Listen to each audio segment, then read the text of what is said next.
Hello everyone, this is part 2 of our Ohlins Coilover journey.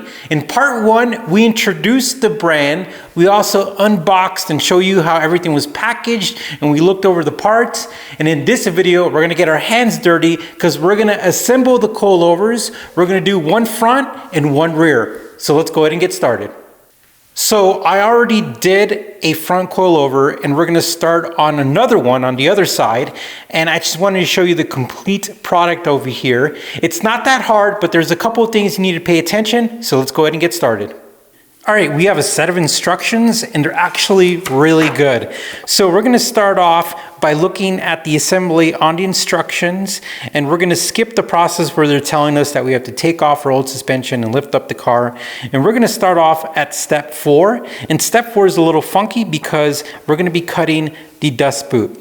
Now they gave us a nice little picture here where it shows us where we need to cut 52 millimeters of the bottom, and that's what we're gonna do right now. All right, so I have a ruler here and I'm gonna measure 52 millimeters from the bottom, and just to be safe, you know what they say, it's better to have more than less. I'm gonna cut it right here on this part. We have our scissors. It's a little funky.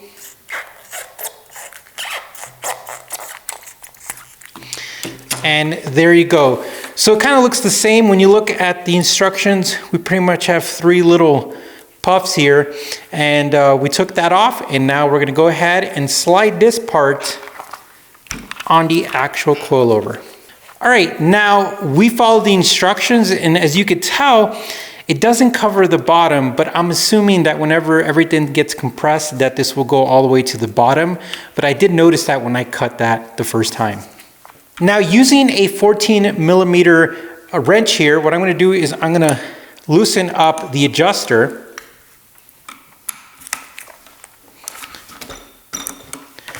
And then slowly unscrew it. And I'm going to place this somewhere safe. The instructions say to tighten the bottom collar, so just make sure you do that. Now that we have the spring, we want to verify the part number. When we look at this number stamped on the spring, we could verify it with the front instructions, and it'll tell us right here that the spring is a 47010, and we have 47010.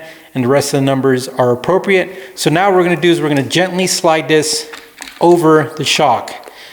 The biggest thing with shocks is you just don't wanna damage the piston. I mean, a good thing is you just don't wanna damage anything.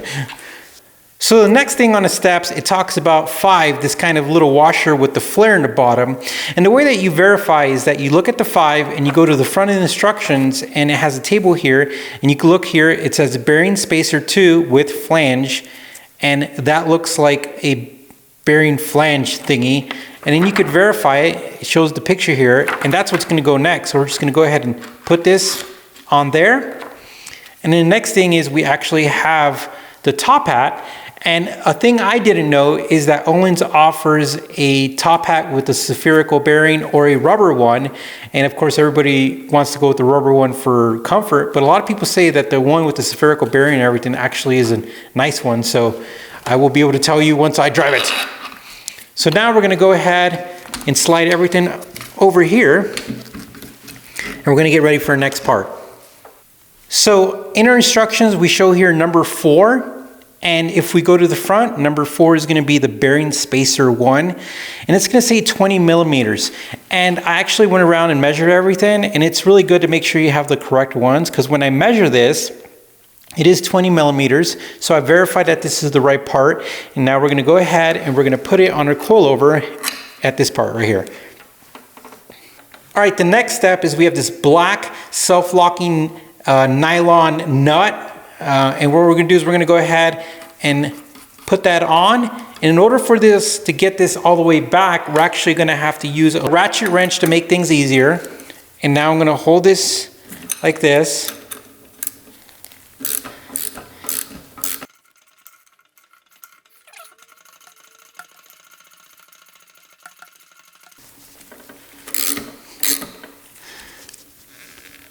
All right. Now it says the torque is down to 20 Newton meters, and then we're going to gently put back the adjuster, and I'm gently tightening it down. You're going to hear some clicks, that's okay. And then when the bottom silver part bottoms out, all I'm gonna do is just gently, not with a lot of force, just give it a little tighten, and that's it. So let's review.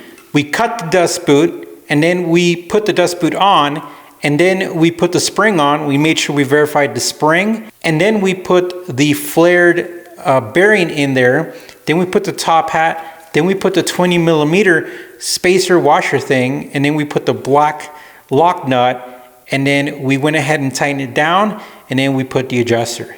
Now at this point in time, what we're gonna do is we're gonna use a ruler because we're gonna go ahead and set preload and everything. And it's actually pretty straightforward because they give us measurements in the instructions. They actually tell us how many measurements you should have. So it says 198 for the spring, and then between this portion and this portion, it should be 39 millimeters. All right, so let's go ahead and take a quick measurement so you guys can see.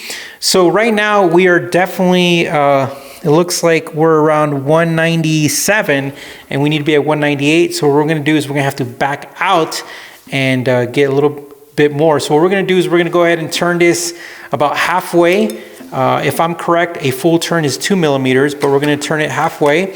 So what we're gonna do is we're gonna unlock it, and this is the locking and unlocking one right here. And then now we could actually turn it to loosen. So that's about halfway. And now we're gonna measure.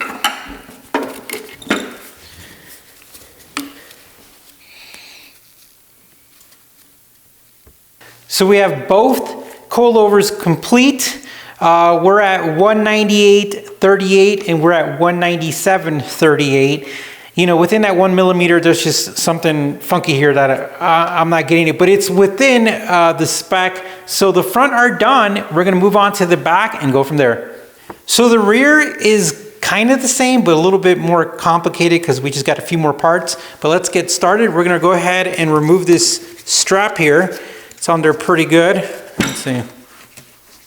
And when we do that, you actually see the shock move up because it's releasing some pressure. And then after that, we're gonna go ahead and put the shock over here, and we're gonna use our 14 millimeter, and we're gonna gently remove the adjuster. I'm gonna hold the shock. And then we're gonna put this somewhere safe, and then we're gonna take off this strap. And we're good. All right, one of the first things that we're gonna do is we're gonna put on the dust boot. The thing about the rear is that the dust boot goes on there nicely. You just gotta get over this, the bump stop.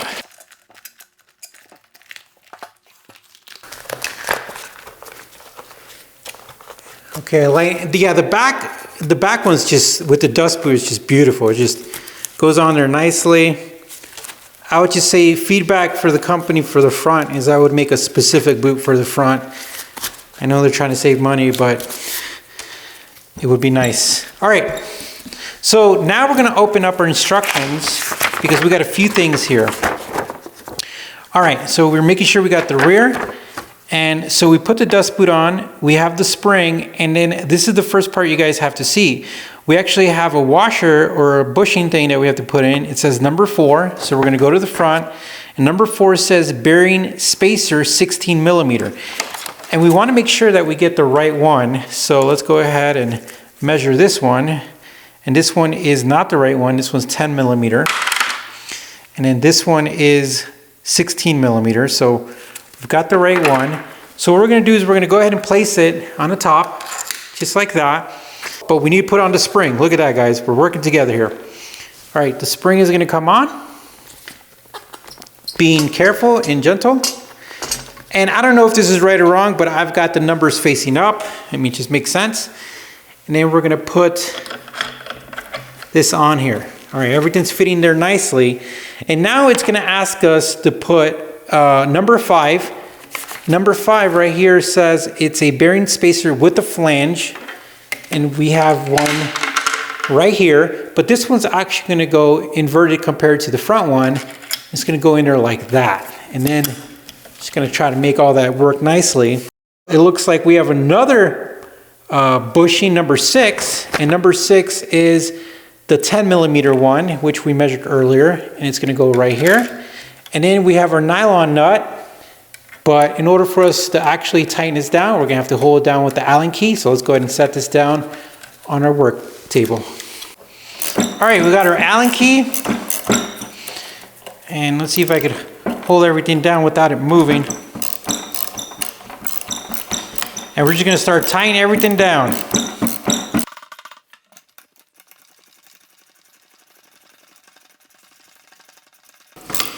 And then I'm gonna pause and I'm gonna just make sure everything's on there straight. Yeah, everything's looking pretty decent so far.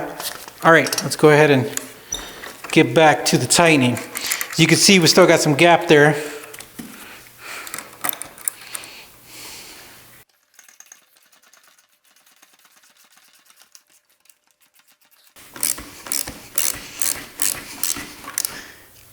And it's good.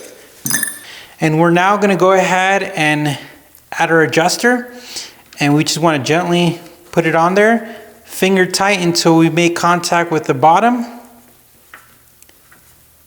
And when we do, I'm just gonna use my wrench, I'm just gonna be very gentle, and it's on there. Now using the Allen key that they provide us, we're gonna back out this little bolt thingy, and then we're gonna put in our adjuster extension, and then we're going to go ahead and tighten this back down. Tighten it down. You don't want to go too much. And then we're going to get this knob here, and it only goes a certain way because it's the way that it's cut out. And then I'm going to go ahead and put it on the adjuster, and then they give you a little screw, and we're going to go ahead and start that and then screw it down. Like that.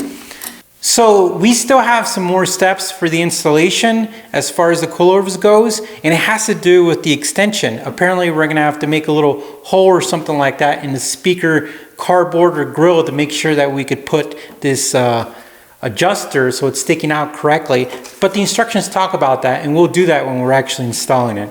But that's pretty much about it. All we need to do is we need to set the preload on the rear, but if you saw how we set the preload in the front, I'm pretty sure you guys could figure it out for the rear. Well, so far everything's going really well. I'm pretty pumped up. I'm excited because these things are beautiful, and I mean, like, they look really good and the quality is really good, and the instructions are pretty fair, and I have no complaints.